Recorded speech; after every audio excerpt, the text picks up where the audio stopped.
할렐루야.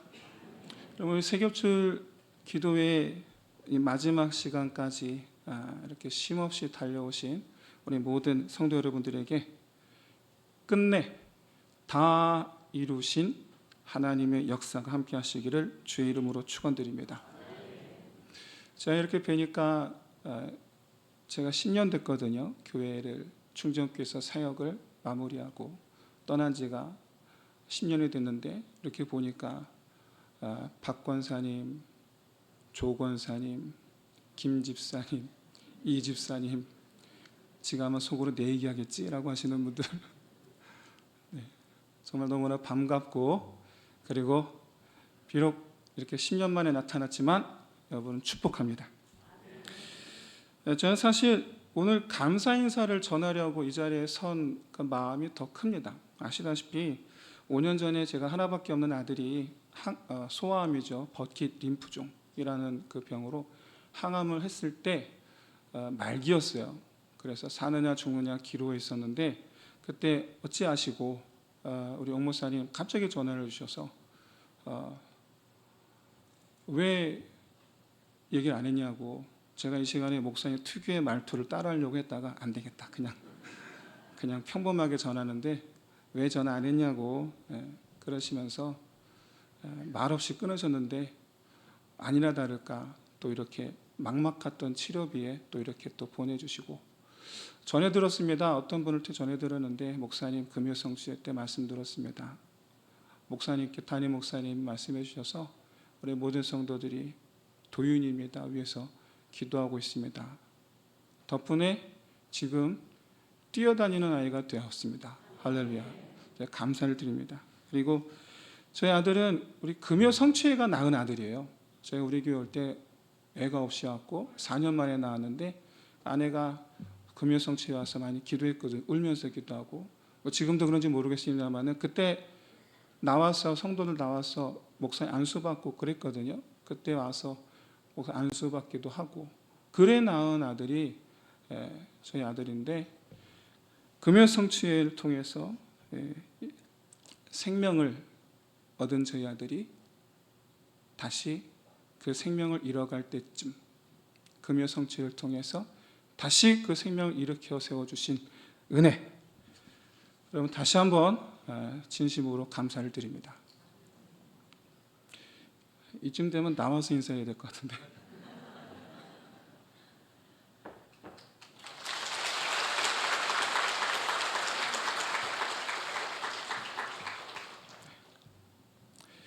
오늘 저녁에 금요 성취회가 있지요. 그 시간을 통해서 저에게 역사하신 동일하신 하나님의 역사가, 생명을 일으키시는 동일하신 역사가 함께 하실 줄로 믿습니다. 여러분 잊지 마십시오. 여러분께서 기도해 주셔서 쓰러져 가던 한 어린 생명이 다시 일으킴을 받았노라. 그 동일한 은혜, 지금 이 시간 하나님 앞에 선 이 시간에도, 이따 저녁에 하나님 앞에 서실 그 시간에도 하나님 들으시고 응답하시는 은혜가 함께 하시기를 주의 이름으로 축원드립니다. 제가 한 달 전에 하나님께 집중하기라는 이 주제를 받아들고 고민했죠. 그런데 딱 드는 생각이, 우리가 하나님 아닌 다른 것을 집중한다면 그게 뭘까라는 거였어요. 하나님 아닌 다른 것에 집중한다면 그게 뭘까? 믿는 사람이든 믿지 않는 사람이든 그야말로 절대 다수의 사람들이라고 할 수 있겠죠. 행복한 삶을 추구하고 만족하게 사는 것, 왜 우리가 다 추구하는 바가 아니겠는가. 그래서 거기에 집중하며 살아가고 있지 않은가. 여러분, 세기의 미녀라는 별명을 가진 엘리자베스 테일러라는 여배우가 있습니다. 다들 잘 아시죠? 아실 텐데 얼마나 예쁩니까? 2011년 향년 79세로 사망하기까지 7명과 8번의 결혼 이혼을 반복했습니다. 너무 예뻐서. 그리고 79세로 소천할 때에도 약혼에 있었던 남자가 있었습니다. 오늘 본문의 이 사마리아 여인도 마찬가지죠. 무려 5번의 결혼, 그리고 현재 한 명과의 동거. 이 두 사람의 이 외적인 공통점 말고도 그 두 사람의 어떤 내면의 공통점 있다면 그게 뭘까? 아마 자기 인생에 대한 어떤 적극적인 그런 자세가 아니었을까? 왜요? 행복해지고 싶어서.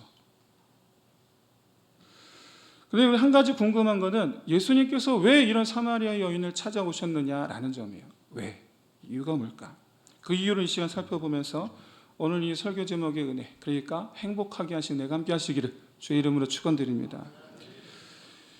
우리는 엘리자베스 테일러 너무나 예뻤죠. 궁금하신 분은 집에 가서 해보시기 바랍니다. 예뻐요. 그런데 이 사마리아 여인이 비슷한 삶을 살았기 때문에 우리는 이 예수님 앞에 선 이 여인이 예쁠 거라고, 젊을 거라고 그렇게 생각합니다. 그래서 이 여인의 이 5번의 이 결혼, 이혼, 이혼인지 모르지만 결혼 그리고 동거, 이 여인의 과거의 이 모습에서 우리는 이 여인을 부정적인 시각으로 바라보기가 쉽습니다. 만약에 정말 그렇다면, 우리가 부정적인 시각으로 바라본다면 지금 이 예수님과 이 여인의 대화가 주제의 흐름이 영적인 말씀, 예배에 대한 말씀, 이런 대화를 하고 있는 것이 어색하게 느껴질 수도 있어요. 그렇기 때문에 읽는 우리로 말미암아 엉뚱한, 우리의 주의력이 엉뚱한 방향으로 흘러갈까 봐 그랬는지 사도 요한은 이 여인의 외모, 나이 1절 언급하지 않습니다. 1절. 우리가 보아야 될 부분은 주님께서 지금 보시는 것, 이 여인에게서 뭘 보시는가, 그거죠. 그걸 봐야죠. 우리도 같이 봐야죠. 그렇다면 이 5명의 이 남편과 1명의 동거남의 언급은 왜 했느냐라는 거죠. 그건 이 여인의 목마름의 종류가 무엇인지를 우리에게 알게 하시기 위해서입니다. 뭐에 목말라 있었던가? 행복한 삶을 살고 싶어 했던 것이겠죠. 그런데 좀처럼 이렇게 바꾸고 저렇게 바꾸어 봤지만 바라던 행복이 좀처럼 찾아오지 않았던 거죠. 그러다가 이제야 주님 앞에 선 이 시간 깨닫게 된 것, 사람을 통해서는 행복해지지 않더라라는 것이죠. 지금까지 이 여인은 자기가 바라던 행복을 위해서 자기가 처한 상황을 바꾸거나 아니면 상황을 피하거나 그래왔죠. 행복해지고 싶어서. 하지만 여러분, 그렇게 바꾸었던 결과는 허무한 뿐입니다. 그랬기에 사마리아 여인과 예수님의 대화의 끝자락에 주제가 예배입니다. 여러분, 어째서 예수님과 이 여인의 대화의 주제가 예배라는 주제까지 이르게 되었을까? 여러분 아시다시피 어디서도 채워지지 않는 이런 목마름, 무엇을 해도 채워지지 않는 목마름, 가진 게 많아요. 재산도 많고 남편 부인 건강하고 애들도 시집장가 잘 가고 잘 크고 외적으로는 부족한 게 하나도 없는데, 그런데도 불구하고 찾아오는 목마름, 이런 목마름은 우리의 가난한 영에서 비롯되는 줄로 믿습니다. 영적 목마름이죠. 여러분, 보통 사람들은 욕구가 충족이 되면 만족하게 되리라, 행복하리라 그렇게 확신을 합니다. 자기 안에 충족이 되면. 그래서 몰두하죠. 물욕에 몰두하고, 권력욕에 몰두하고, 관계에 몰두하고, 성욕에 몰두하고. 여러분, 실제로 오늘날 많은 사람들이 사랑을 쫓아다니고 돈과 물질을 쫓아다닙니다. 충족하려고. 하지만 행복하게 해줄 것 같았던 그 모든 것들이 결국엔 솔로몬의 말처럼 허무하다라는 것을 느껴질 나이가 됐을 때쯤엔 자기에게 투자하죠. 자기에게. 다른 것에서 행복을 찾던 사람들이 자기 안에서 행복을 찾기 시작합니다.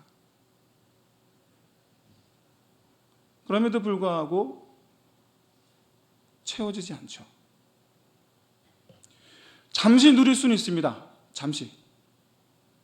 하지만 아름다웠던 꽃이 금세 시드는 것처럼 오늘 행복했는데, 아니 어제 행복했는데 오늘 불행하죠. 왜냐? 충족되어져야 할 내 심령이, 내 마음이, 나 자신이 밑빠진 독이기 때문입니다. 아무리 채워도, 세상 것들로 아무리 채워도 충족이 되질 않습니다. 왜냐하면 나가니까요. 그리고 무엇보다 다른 사람들에 대하여 나 자신이, 우리 자신이 가시투성이죠. 나 자신이 톱니바퀴죠. 톱니죠, 톱니. 그러니까 우리는 스스로도 만족을 못하고 다른 사람을 만족하게도 못하는 그런 존재죠. 우리 여집사님들 남편으로 말미암아 만족하리라 바라시지 않습니까? 안타깝지만 안 되죠. 아시잖아요. 남편분들께서는 아내로 만족하리라. 안 되죠. 왜 그렇습니까? 나부터가 상처를 주는 가시잖아요.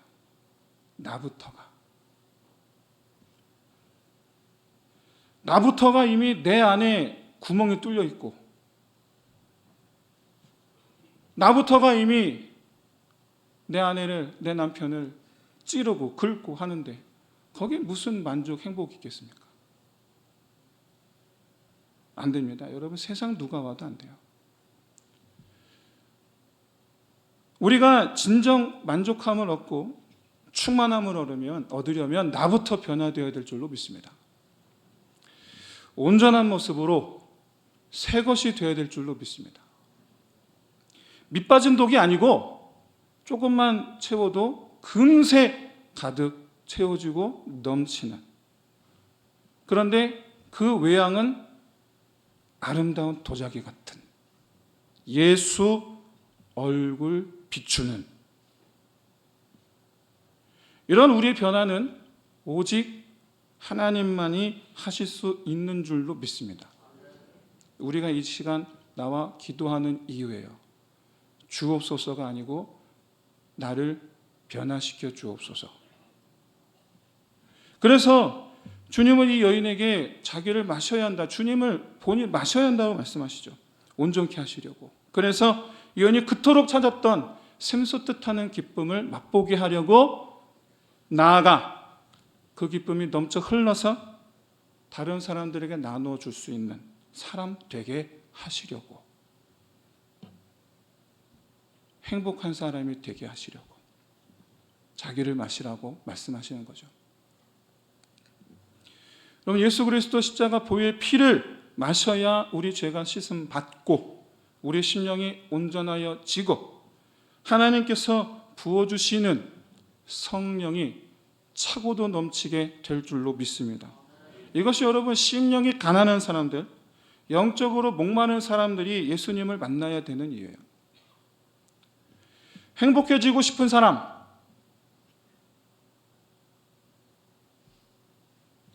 많이 없으시네. 허무함을 벗어버리고 싶은 사람, 보니까 12살인데? 죄의식에 사로잡혀 있는 사람, 이런 분들이야말로 우리 주 예수 그리스도를 만나게 되시기를 주의 이름으로 축원드립니다. 예수로 말미암아 우리 내면이 고침을 받고 새 것이 된 우리 심령에 부어주시는 이 성령님이 충만해질 때 우리의 행복함도 충만해질 줄로 믿습니다. 그럼 여러분, 우리 그리스도인들 늘 충만할까요? 아니요, 그렇지 않죠. 죄는 들러붙습니다. 떼내도 들러붙습니다.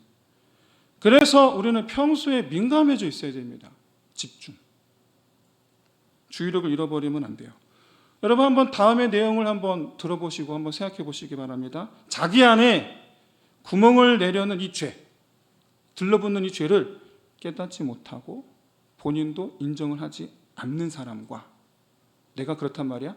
인정하지 않는 사람과, 죄가 들어올 때마다 즉시로 알아채고 다시 씻기움 받고 메워지기를 구하는 사람 중에 그럼 누가 예수 찾는 사람입니까?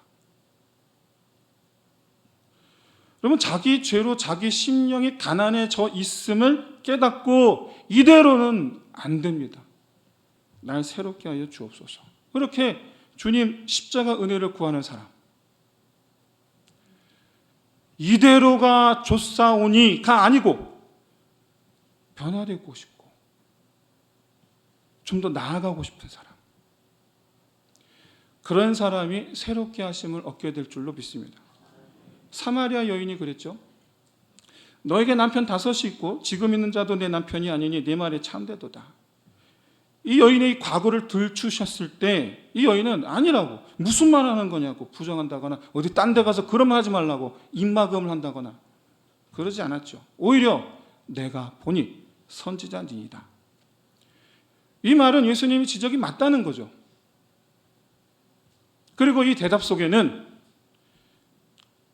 지금까지 이렇게 살아도 되나? 라는 이런 자기 안의 그 죄책감, 그리고 왜 내가 원하는 삶을 이렇게 멀게만 할까? 라는 이 괴로움, 이런 마음 상태를 벗고 새로운 변화를 기대하기 시작한 것임을 보여줍니다. 왜냐? 지금 처음 만난 사람이 내 속사정을 다, 내 과거를 다 알아요. 그럴 수 있다는 건 이 사람이 하나님께서 알려주신 사람, 하나님께서 보내신 사람이 아니면 말이 안 되죠. 그렇게 이 여인은 하나님 앞에서의 마음을 회복하기 시작하는 거예요. 그래서 그 뒤에 예수님과의 더 깊은 대화로 나아갑니다. 그게 바로, 그 주제가 바로 예배였어요. 여러분, 여인의 관심은 자기에게 예수님을 보내신 하나님을 향하게 되면서 나도 그 앞에 서기를 원한다, 그런 마음으로 슬며시 예배에 대한 소망을 비추는 거예요. 죄의 굴레 속에 갇혀있던 그런 과거에서 벗어나 하나님 앞에 서는 사람, 다시 말해서 행복해지고 싶은 거죠. 그렇기 때문에 여러분, 이 5명의 남편에 대한 이 예수님의 이 지적은 이 여인에게는, 여러분 아시죠? 인터넷 상단 왼쪽 구석에 있는 새로 고침 버튼이 있습니다. 크게 보여줍시다. 새로 고침 버튼. 지난 삶은 이제 지나가고 이제부터라도 새로운 삶이 될 수 있다면, 그런 마음으로, 그런 바람으로 예수님과 더 깊은 대화로 들어갔던 거죠. 여러분, 이런 소망을 가진 사람들이 얼마나 많은지 모릅니다. 이제라도 새롭게 시작했으면 하는 바람, 우리에게도 있잖아요. 그런데 여러분, 이제라도 새로운 삶을 시작하는 그런 분들 대부분이 새로운 그 시작을 위해서 자기 자신이 아닌 다른 걸 바꿉니다. 어떤 어리석게 짝이 없는 사람은 배우자를 바꾸려고 들어요. 그게 사마리아 여인이죠. 사마리아 여인도 엘리자베스 테일러도 새롭게 살고 싶어서. 그런데 막상 해보니까 아니더라는 거예요. 사람은 다 똑같잖아요. 다 가시투성이고 다 구멍이 숭숭 뚫려 있고 서로가 서로를 향하여 만족함이 없고 그러면서 서로가 서로를 향하여 찔러대고. 이 시간 부부로 함께 하신 성도 여러분들 축복합니다. 왜 축복하는지는 아시리라 믿습니다. 할렐루야. 그러나 이런 이 새롭고 싶어하는 이 소망, 사실은 하나님의 뜻에 딱 맞는 그런 소망인 거예요. 하나님의 뜻은 우리가 그런 삶을 버리고 새로운 삶을 사는 것이 우리 하나님의 뜻인 줄로 믿습니다. 어떤 사람은 이 사마리아 여인의 행적을 보면서 어떻게 이런 여자를 하나님 먼저 찾아와 주셨느냐? 난 그런 하나님 안 믿겠다. 뭐 그렇게 말하는 그런 분들도 심심치 않게 만납니다만은, 그러나 그건 하나만 알고 둘은 모르는 소리죠. 하나님은 거룩하고 완전하신 하나님이신 줄로 믿습니다. 그래서 홀로 거룩하신 하나님, 그래서 홀로 계시는 하나님이에요. 왜? 그 앞에 설 자가 아무도 없거든요. 누가 그 앞에 설 수가 있겠습니까? 그런데 여러분, 그 하나님께서 이제 홀로 거하지 아니하시고 주님 지으신 사람들과 함께 하시려고 뜻을 세우셨죠. 그렇게 하나님께서 찾는 사람은 새로운 삶을 갈급하는 사람, 그런데 자기 주변을 바꾸려는 사람이 아니라 자기 자신이 새 사람 되기를 바라는 사람, 자기 삶의 새로 고침 버튼을 계속해서 누르는 사람, 그런 사람 주님 찾으시는 줄로 믿습니다. 우리가 잊지 말아야 할 것은 바로 내가 죄인이라 라는 이 사실에서 비롯되는 이런 이 목마름, 이 목마름이 날마다 계속되어야 된다는 거예요. 여러분, 성령 충만과 이 새로운 삶을 바라는 목마름은 함께 가는 겁니다. 여러분, 만일 인생의 이 허무함을 잊어버리고 다시 육적인 행복을 추구한다면, 그래서 맨날 돈 얘기, 부동산 얘기, 그런 얘기하고, 이 사람 만나면 저 사람 만나면 행복할까? 그러면서 자기 말과 혀와 생각과 감정과 행동은 전혀 통제하지 않은 채, 그래서 자기의 날카로움과 어리석음을 깨닫지 못한 채, 그렇게 자기의 죄를 더 이상 관조하지 않은 채 내버려 두면 우리 영혼은 다시 메말라 버리죠. 안타까운 사실은 자기가 메말라 있음을 깨닫지 못하는 그런 그리스도인들이 적지 않죠. 사랑하는 성도 여러분, 화장할 때 내 얼굴 꼼꼼히 살피듯이 내 영혼의 상태를 꼼꼼히 살피는 저와 여러분 되시길 진심으로 소원합니다. 그렇게 여러분, 나 자신에게 집중하고 내 말과 혀와 생각과 감정과 행동에 이르기까지 나 자신에게 집중하고 그런 나를 발견해내는, 나를 다시 가난하게 하고 나를 다시 목마르게 할 그 죄, 그 들러붙은 그 죄, 그래서 발견해내는 바로 그 죄, 그거를 새롭게 하실 그 주님, 나를 살리기를 원하시는 우리 주님의 그 인자하심에 집중하는 저와 여러분 되시길 진심으로 소원합니다. 여러분, 또 한 가지 잊지 마십시오. 우리 마음의 시선이, 내 영적 시선이 나 자신에게서 멀어져 다른 사람을 향하면 우리 마음은 각종 비난과 분노와 시기와 질투와 음란이 들끓기 시작합니다. 내 마음의 시선은, 내 영의 시선은 나를 향해 있어야 돼요. 그리고 더불어 그런 나를 씻기고자 하시는 그 주님의 인자하심을 향해 있어야 돼요. 그리고 우리의 마음의 시선이 가시 면류관 쓰신 그 예수 그리스도로부터 멀어지면 우리 죄의 무게를 깨닫지를 못해요. 메말라가는 거죠. 그렇게 어제도 오늘도 내일도 평생토록 예수를 필요로 하는 심령, 내 안에 그 한터럭 그 죄, 들러붙는 그 죄, 거기서 우리 시선을 떼지 않고, 그래서 우리 심령이 가난하였음을 깨닫게 되는, 매 순간 깨닫게 되는, 그래서 오늘도 생명수 되시는 예수 마시기를 소망하는 저와 여러분 되시기를 진심으로 소원합니다. 이제 말씀 마치겠습니다. 사랑하는 성도 여러분, 예수를 필요로 하는 나의 심령에 민감한 저와 여러분 되시길 진심으로 소원합니다. 그래서 언제나 어디서나 누구와 있든지 내가 무엇을 하든지 끊임없이 새로 바뀐 버튼을 누르시는, 그래서 그때 거기에 나와 함께 하시는 그 주님의 얼굴을 마주하기를 힘쓰는 저 여러분 되시기를 진심으로 소원합니다. 그렇게 날마다 매 순간 새로워짐의 행복한 삶을 맞이하는 저 여러분 되시기를 주의 이름으로 축원드립니다. 우리 함께 기도합시다.